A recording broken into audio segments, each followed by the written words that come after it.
Over the last 15 years, the eyes of the world have been on Barcelona perhaps more so than any other football club, and in the last two, onlookers have become increasingly concerned, with huge debts and a seemingly unmanageable wage bill threatening the club's financial future. In light of this, it was recently revealed that La Liga have blocked Barca from registering new signings this summer until they can reduce their budget by €200 million, meaning they will have to shift a number of high-profile names in the transfer market. No mean feat with a squad on big contracts and with limited suitors. But why is this the case? How did the club get into its current predicament, and will they get out of it? On today's FD Explained, we aim to find out. So first of all, why are Barcelona being denied the right to register their new signings? After all, they were all signed for free aside from Emerson Royal, whose deal had been pre-agreed and so didn't involve a new fee. Sergio Aguero took a significant pay cut in order to join, while Memphis Depay is understood to have turned down more lucrative offers from elsewhere.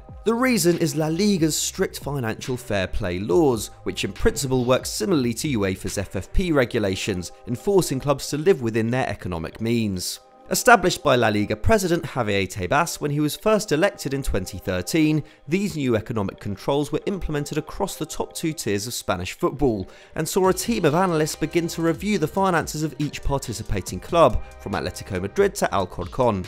Using the data in their findings, La Liga was then able to dictate what is known as the squad cost limit, which according to La Liga represents the total amount that clubs can spend on first team players, the first team coach, assistant coach and head physio, as well as reserve teams, academy and any non-registered squad players, taking into account both wages and transfer fees. This of course varies depending on the annual turnover and financial health of each club, meaning that until the COVID pandemic, the likes of Barça and Real Madrid were largely unaffected by these regulations given the huge revenues they generate. However, unlike UEFA's implementation of FFP, La Liga's controls are preventative rather than retrospective. Instead of punishing clubs for overspending in previous seasons, the squad cost limit is established ahead of each new campaign and cannot be breached. In the words of La Liga's corporate general director Jose Guerra, no other league has something as comprehensive as this, and it is certainly at odds with, for example, the Premier League, where super rich club owners are generally permitted to spend as they wish. And along with the redistribution of television money which took place in the second half of the 2010s, it has generally put smaller La Liga clubs in a stronger financial position. As Javier Tebas said earlier this year, Spanish clubs, excluding the big ones like Barcelona and Real Madrid, owed €300 million before the financial control was put in place. Now, prior to the pandemic, they were earning €300 million.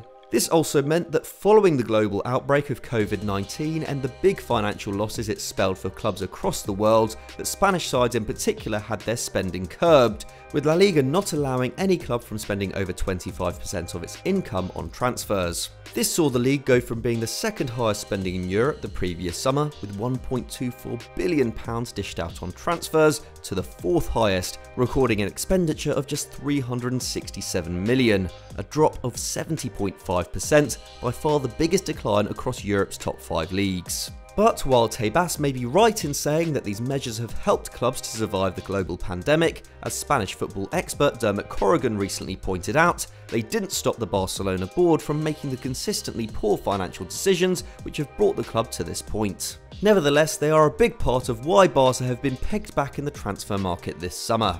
In the 2019-20 campaign before the pandemic struck and the final season in which the huge profits made from the sale of Neymar were taken into account, the Catalan club were granted a salary cap of €671.4 million. Last season, this fell 43% to €382.7 million, the biggest drop in La Liga, with the club unable to raise the money required to sign Jorginho Wijnaldum and Memphis Depay in the 2020 summer window. And for the 21-22 campaign, it is thought this will fall even more severely to around €160 million, around the same budget as Sevilla, and signalling a further decrease of almost 60%. And this hasn't come from nowhere. Javier Tebas recently claimed that of the estimated €700 million losses incurred by La Liga clubs over the last year, half can be attributed to Barcelona alone, with the club declaring a gross debt of €1.2 billion earlier this year, and club president Joan Laporta confirming at the end of May that their wage bill stood at 110% of their predicted income for the year. For context, UEFA's recommended maximum wage to revenue ratio for clubs' financial stability is 70%. But while the global pandemic is a big reason why Barca's situation is now so severe, the club was in a pretty precarious position even before anyone knew about COVID. As Sid Lowe wrote in The Guardian last year, they were barely projected to make a profit at all pre-pandemic, despite foreseeing an income of more than €1 billion. And this has much to do with the huge costs in transfer fees and wages incurred during Josep Bartomeu's presidency.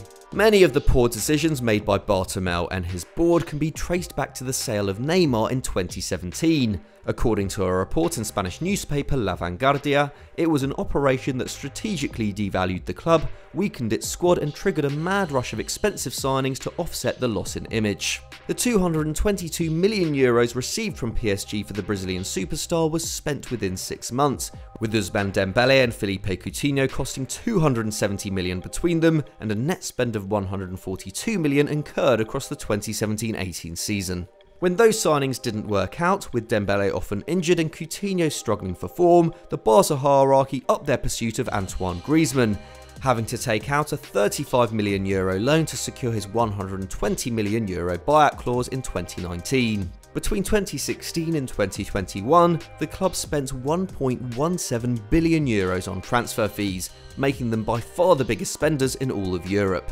And even by the time Griezmann had joined, the club's wage bill had already more than doubled over the previous 4 years, increasing by 40% to €529 million in the 2017-18 season alone. A large part of this can be attributed to the renewal of Lionel Messi's contract, with his salary rising from €20 million to €39.4 million per year in 2016, while his renewal the following year, which ran until 2021, was later reported by Spanish publication El Mundo to be worth €138 million per season. Big signings like Griezmann and Frenkie de Jong also commanded big pay packets, and along with aging core players like Piqué, Busquets and Alba, who the club have failed to replace, and the often absent Coutinho and Umtiti, all of whom have been on long and lucrative contracts, have made the Barca wage bill by all accounts unsustainable. This bill has been facilitated by loans from companies such as Goldman Sachs and Allianz, and as of April 2021, they owed an estimated €266 million in bank loans by the end of June, with La Vanguardia reporting that they had to pay off debts totaling €420 million in 2021 in order to stay afloat. And as this goes out, they still have €144 million to pay off in fees from previous transfers, with around half of that attributable to the deals of Griezmann, Coutinho and Dembele. In June, club members voted in favour of a proposal by the board to borrow a further €525 million from Goldman Sachs in order to fix the club's finances. And given the context, it's perhaps no surprise that returning president Joan Laporta backed the European Super League, given the supposed €350 million cash injection they were set to receive from it. But despite all this, keeping Lionel Messi has always been at the top of Laporta's agenda. He may have commanded truly astronomical wages, but a recent study found that across a 3-year period, he generated almost €620 million for the club, accounting for 30% of Barca's total revenue and representing a profit of around €234 million when considering his salary. And while the severity of Barcelona's situation led some to consider that the Argentinian would have to take a pay cut of up to 90% in order for a new contract to be accepted by La Liga, he is now set to sign a new 5-year deal that will reportedly only see his wages cut in half, with Javier Tebas supposedly on board.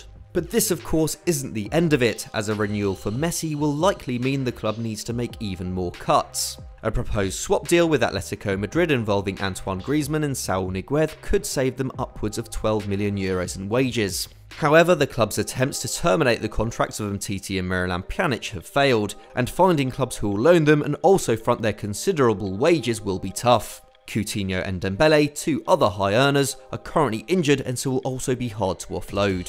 They may also be forced to sell wonderkid Ilaix Moriba, who has recently changed agents and whose contract expires in 2022, and if the situation continues, the possibility of offers coming in for prized assets like Frenkie de Jong and Pedri is not out of the question.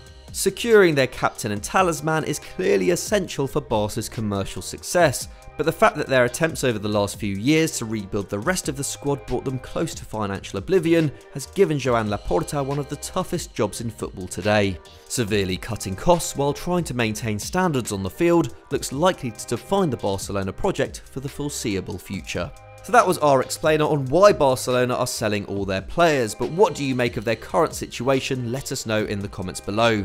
Also, let us know if you have any other ideas of explainers you'd like to see in the future, and don't forget to give this video a like if you enjoyed it. Thanks for watching, bye for now.